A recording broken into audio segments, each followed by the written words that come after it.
in democracies, one of the surest ways to ensure backsliding is by manipulating the public administration. All democracies have large bureaucracies. From Sweden to the United States to Japan, advanced capitalist societies have large states. One of the important things that presidents who are interested in backsliding achieve is they purge the bureaucracy. They do what's called occupy or colonize the bureaucracy by hiring, well, first firing a lot of people and then hiring new people. You absolutely transform the bureaucracy into what could easily be another branch of the ruling party.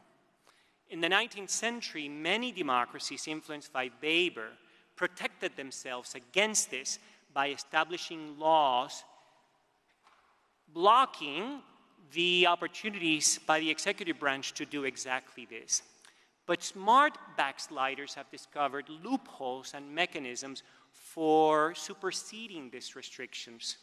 And you get the transformation of the bureaucracy in a matter of 2 or 3 years simply by firing and hiring. It's a very big aspect. In Venezuela, I did a comparison in the book with other countries like Nicaragua, Ecuador, and Colombia, and the extent to which there was institutional capturing of the public administration had no precedent. In many ways, Venezuela was a super achiever here. You can see the central bank fell to the ruling party, the oil company, the judiciary, electoral authorities, the military, et cetera, et cetera. Once you have this, in many ways, the game is over. The bureaucracy is huge, it's too big, and it's too influential in every society, especially in modern societies.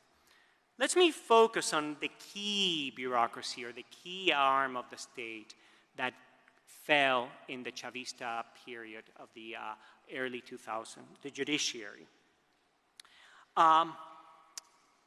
When you manage to get the Congress to be an enabling body, and then the judiciary to be an instrument of the ruling party, you're able to do what I and others have called autocratic legalism, which is how you treat the law. The best quote that I can bring up for you to illustrate what this means is by another Latin American dictator who was asked, how do you govern? This was a dictator in the early 20th century in Peru. And he said, very easy.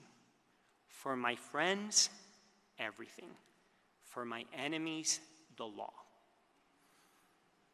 This was stated by this dictator, and what you have here is not the rule of law, but the abuse of the law. You take the people who do political favors for you, and you give them impunity, but you will still create incredibly draconian laws against corruption, against spreading information, against how you run your taxes, how you follow regulations, and you're selective in how you apply them. You go after your enemies, your dissident.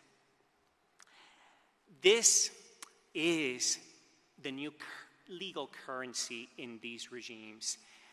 All you need is for the Congress to give you the laws that you need, the judiciary to never say that you are breaking the law, and you have then the bureaucracy, especially the Attorney General, the Ministry of Justice, to do this for you, for your work.